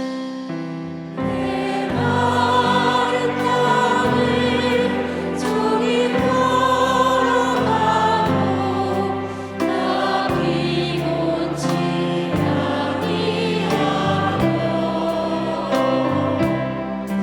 저 위험한 곳 내가 이를 때면 큰 바위에 숨기시고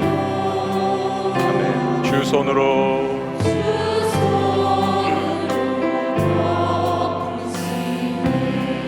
오 놀라운 구세주 오 놀라운 구세주 예수 내 주 내 모든 짐 벗기시네. 그렇습니다. 죄악에서 날 끌어 올리시며 또 나에게 힘 주시네. 고백합니다. 메마른 땅을 종일 걸어가도 나 피곤치 아니하며 저 위험한 곳 내가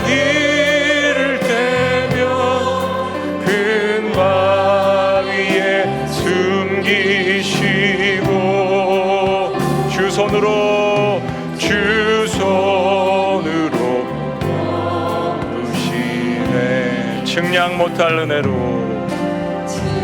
나 못할 은혜로 채우시며 늘 성령에 감아주사 큰 기쁨 중 주님을 큰 기쁨 중 주님을 찬양토록 내 믿음을 도우시네. 믿음으로 고백합니다. 메마른 땅을 메마른 땅을 종일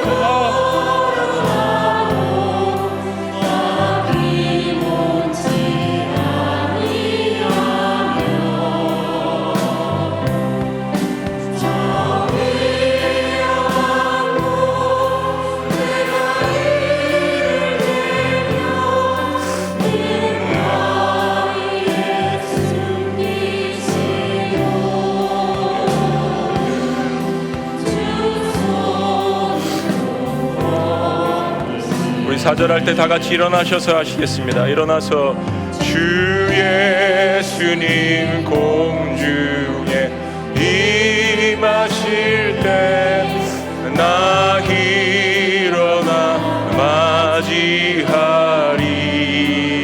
그 구원의 은총을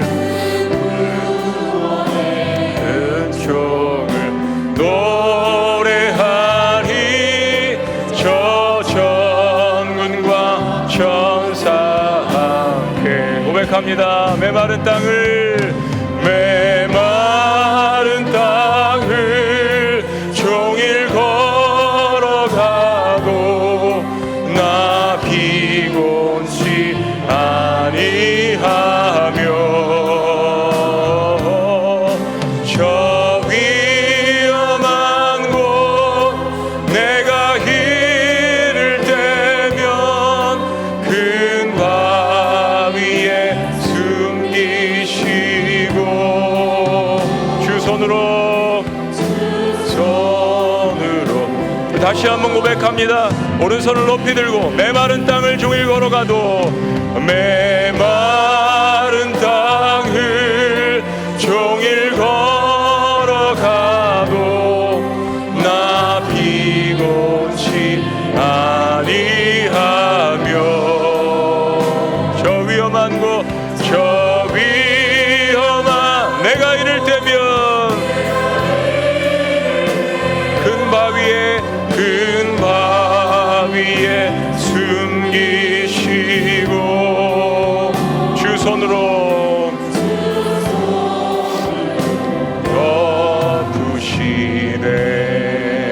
덮으시네. 메마른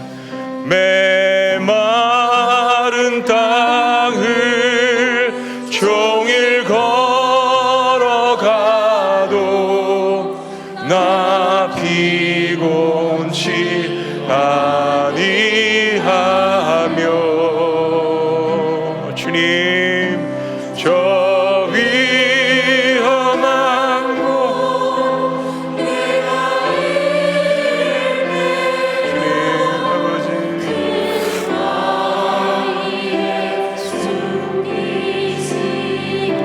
주님 주 손으로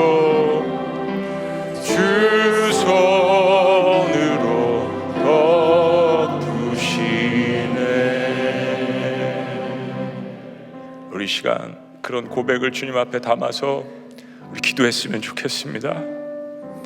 엘리야처럼 죽기를 간구하는 분들도 이 자리에 있을 줄 믿습니다. 그분들을 위해서 하나님께서 오늘 이 말씀을 선포해 주셨습니다. 반복적인 고난, 보이지 않는 안개와 같은 터널을 지나가는 그러한 분들도 계실 것입니다. 오늘 하나님을 알기 위해서 그런 질문을 가지고 이 자리에 나오신 분들도 있을 것입니다. 주께서 질문하십니다. 내 딸아 내 아들아 어찌하여 내가 여기 있느냐. 우리의 존재를 물으십니다. 그러나 오늘 주신 이 주님의 말씀 가운데에서 주님, 저의 인생의 방패막이 되어 주실 수 있겠습니까? 저의 인생의 피할 바위가 되어 주실 수 있겠습니까? 저의 구세주가 되어 주실 수 있겠습니까? 하나님, 죽고 싶은데 살고 싶습니다. 예수 그리스도의 능력의 십자가의 보혈을 의지할 수 있도록 역사하여 주시옵소서. 광야에 서 있습니다. 하나님, 도와 주시옵소서. 주의 말씀으로 먹여 주시옵소서. 기도의 힘을 다시 얻을 수 있도록 인도하여 주시옵소서. 공동체의 눈물의 사랑의 기도를 경험할 수 있도록 역사하여 주시옵소서. 하나님의 치료와 회복이 필요합니다. 엘리야를 만지신 주님의 어루만지심이 저의 심령을 어루만져 주시옵소서. 이 시간 주여 한번 외치시며 엘리야를 살신 하나님 앞에 다시 한번 공동체로서 주님 앞에 외치십니다. 주여 외치시고 기도합니다. 주여!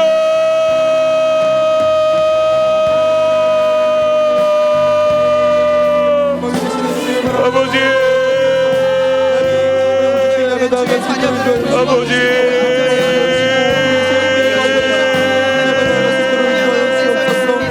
사랑하며 하나님을 의지하며 나가는 우리 아버지, 하나님 오직 주님만을 의지하며 예수 그리스도의 보혈의 공로를 의지하여 나아갈 수 있도록 아버지 인도하여 주시옵소서. 주님의 손을 붙잡고 아버지 생명을 얻으며 나아갈 수 있는 우리가 될 수 있도록 인도하여 주시옵소서. 우리에게 생명을 하신 그분, 우리의 방패요 피할 바위가 되시는 그분, 우리의 산성신 그분을 바라보며 나아갈 수 있도록 인도하여 주시고 주님의 고통의 오른팔을 붙잡고 나아가는 우리의 산이 될 수 있도록 사랑하는 인도하여 하나님 아버지, 주의 백성들을 기억하여 주시옵소서. 엘리야처럼 하나님 앞에 죽기를 간구하며 간절한 소원으로 주님 앞에 나가는 주의 백성들을 기억하여 주시옵소서. 하나님 먹여 주시옵소서. 한 말씀을 행하여 주시옵소서. 주의 오른손으로 어루만져 주시옵소서. 병들어 있는 심장을, 병들어 있는 마음을, 하나님 머리를, 우리의 오장육부를, 우리의 심령을 주님께서 어루만져 주시옵소서. 주여 아버지, 아버지, 하나님만이 하실 수 있는 놀라운 기적을 행하여 주시옵소서. 주님, 하나님을 만나는 시간이 되기를 원합니다. 전능하신 하나님, 엘샤다이 하나님, 여호와 라파 치유하신 하나님께서 나의 쓴물을 단물로 바꿔주시며 광야에서 만나 메추라기로 먹여주시는, 내 발이 부르틀지 않고 내 의복이 헤어지지 않는 하나님께서 먹여주시는 이 광야를 기쁘게 받아들일 수 있도록 인도하여 주시옵소서. 아버지, 부어주시옵소서. 주여,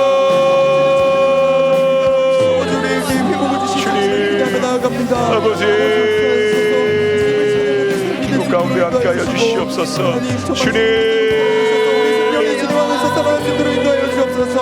아버지, 엘리야를 살리신 것처럼 우리의 영혼을 살려주시고 아버지, 우리가 회복의 경험을 할 수 있는 우리들의 삶이 될 수 있도록 역사하여 주옵소서. 아버지, 정말 강하게 주님의 생명의 역사를 경험하는 우리가 될 수 있도록 인도하여 주시고 아버지, 하나님의 주님의 생명의 역사를 우리가 날마다 경험할 수 있도록 인도하여 주옵소서. 우리의 영혼을 하나님, 음부의 권세가 대하지 못하도록 주님께서 주의 날개 아래 품어주시옵소서. 아버지, 주의 능력으로 영이 복될 수 있도록 인도하여 주시옵소서. 아버지, 주님이시는 그리스도의 생명의 능력이 가득 하여 주시옵소서.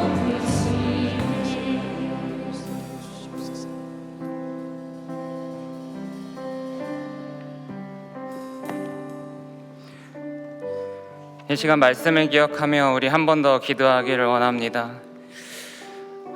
오늘 우리는 항상 광야와 같은 삶의 현장들을 지나가고 있습니다. 언제 어디서나 우리의 삶에는 죽음과 같은 그 고통의 자리가 기다립니다.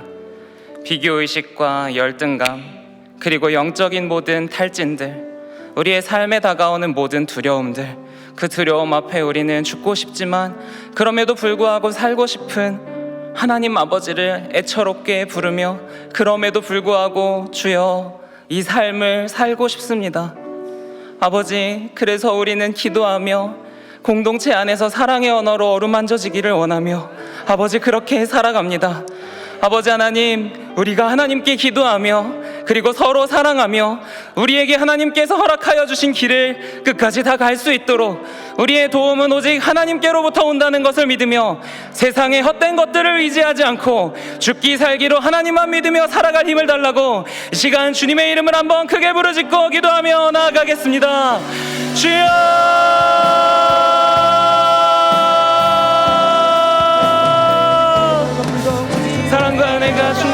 주시는 아버지 하나님 우리는 너무나 많이 부족합니다. 아버지 하나님 우리는 아버지 인생의 삶을 혼자서 살아갈 수 있는 아버지 하나님 그러한 능력이 없습니다. 아버지 하나님 우리는 다른 이들과 비교할 때 다른 이들과 나를 비춰볼 때 너무나 작아지고 초라해지는 나를 발견합니다. 세상 앞에서 자꾸만 작아지는 나를 발견합니다. 아버지 하나님 그렇게 살아가다 보면 아버지 하나님 지치는 나를 발견합니다. 아버지 지치고 넘어지고 깨어지고 상처 입히고 아버지 다시 일어나고 싶지 않고 아버지 하나님 오늘 엘리야와 같이 누워서 하나님 아버지 잠들고 싶은 아버지 하나님 그저 하나님 아버지 나의 생명이 아버지 하나님 여기에서 그냥 끝나버렸으면 너무나 편할 것 같습니다. 아버지 하나님 그러니 아버지 나를 그냥 빨리 데려가 주시오라온 그런 기도를 할 때가 있습니다.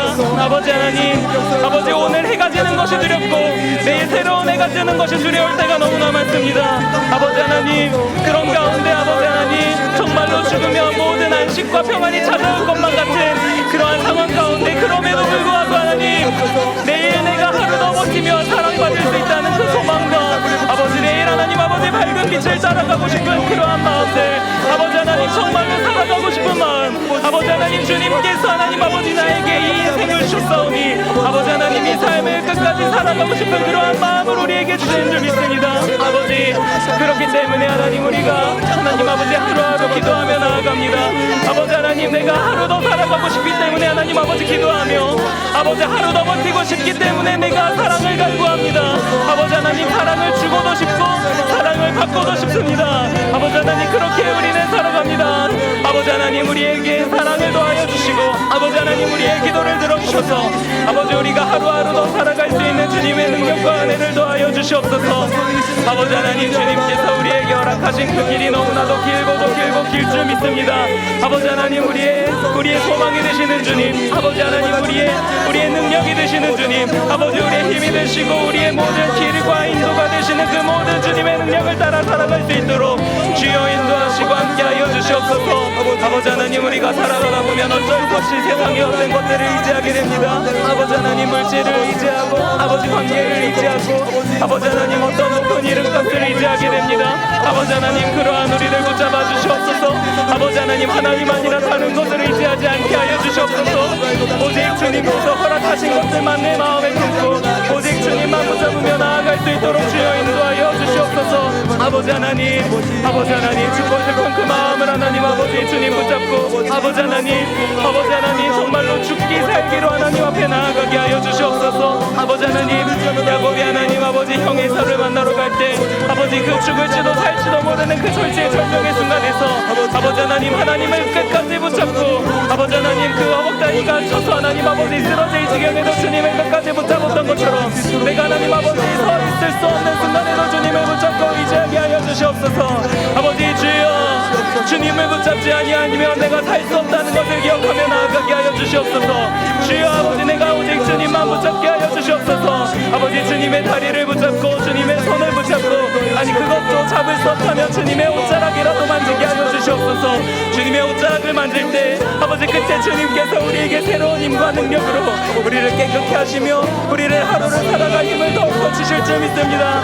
주여 붙잡아 주시옵소서. 주님의 은혜와 사랑 가운데 나아가기로 원합니다. 아버지 우리에게 사랑을 더하여 주시고 사랑을 부어주시고 아버지 하나님 오직 주님의 은혜와 사랑 아버지 그것이 없으면 살아갈 수 없다는 것 아버지 하나님 세상은 정말로 우리의 삶을 언제든지 죽음으로 몰아내려 합니다. 우리가 나이가 들고 우리의 힘이 약해지고 하루하루 뒷전으로 밀려나다 보면 우리는 언젠가 잊혀지고 아버지 하나님 내리막을 타는 것 같아 보입니다. 그러나 아버지 신실하신 주님께서는 우리를 끝까지 붙잡고 나아가시는 줄 믿습니다. 주님께서 우리의 손을 끝까지 붙잡고 올려주시는 줄 믿습니다. 아버지 붙잡아 주시옵소서. 아버지 우리의 인생의 광야를 걸어갈 때 아버지 그곳은 내가 정말로 홀로 있는 것 같은 외톨이와 같은 죽음과 같은 그러한 장소인 줄 믿지만 그럼에도 불구하고 하나님 그곳에서 우리를 만나러 먹이시옵소서. 그곳에서 우리를 말씀으로 먹이시옵소서. 그곳에서 우리를 주님의 손으로 붙잡아 주시고 구름 기둥과 불 기둥으로 우리를 인도하시는 하나님의 역사를 체험할 수 있도록 주여 인도하여 주시옵소서. 아버지 하나님 주님 우리를 끝까지 붙잡아 주시고 우리를 끝까지 인도하여 주시옵소서. 하나님의 나라가 아버지 하나님 이 땅에 임하는 것을 기대하며 살아가게 하여 주시옵소서.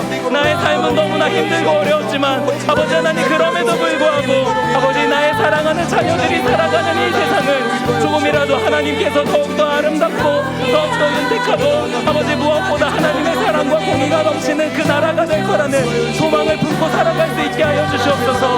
아버지 하나님, 우리가 아버지 하나님 이 험한 세상을 살아감에 있어서 주여 붙잡아 주시옵소서. 아버지 하나님, 주님의 은혜가 아니면 살아갈 수 없는 줄 믿습니다. 아버지 하나님, 주여 우리를 끝까지 인도하시고 함께 하여 주시옵소서. 아버지 하나님, 우리가 주님을 놓쳐서 아버지 하나님 주님이 어디 있는지 발견할 수 없을 때 아버지 세미한 소리로 들려오는 주님의 음성을 바라보게 하여 주시옵소서. 아버지 하나님, 바람과 지진과 아버지 불과 같은 것들이 우리의 삶을 위협할지라도 그것에 하나님 아버지 현혹되지 않게 하시고 어떠한 상황 가운데에서도 세미한 소리로 우리에게 들려주시는 예수 그리스도의 음성을 하나님 아버지 들을 수 있도록 아버지 인도하여 주시옵소서. 아버지 하나님, 우리는 주님의 은혜가 아니면 살아갈 수가 없사오니 아버지 하나님, 오직 주님의 그 음성을 따라서 살아갈 수 있도록 아버지 인도하여 주시옵소서. 아버지 하나님, 우리가 그렇게 살아갈 때 주님을 놓쳤을 때 주님을 심지어 배반했을 때라도 아버지 하나님 광야의 빈들에 우리를 찾아오셔서 하나님 아버지 먹이시고 마시게 하시고 누이시는 주님의 은혜를 살아갈 수 있도록 주여 인도하여 주시옵소서. 아버지 하나님, 주님께서 주신 은혜가 충만할 수 있게 인도하여 주시옵소서. 아버지 하나님, 역사하여 주시옵소서. 아버지 하나님, 이 시간 은혜 가운데 걸어갈 수 있도록 아버지 인도하여 주시옵소서. 아버지 하나님, 우리의 기도를 들어주시고 아버지 하나님, 주님께서 주시는 은혜가 충만할 수 있도록 인도하여 주시옵소서. 아버지께서 주시는 은혜와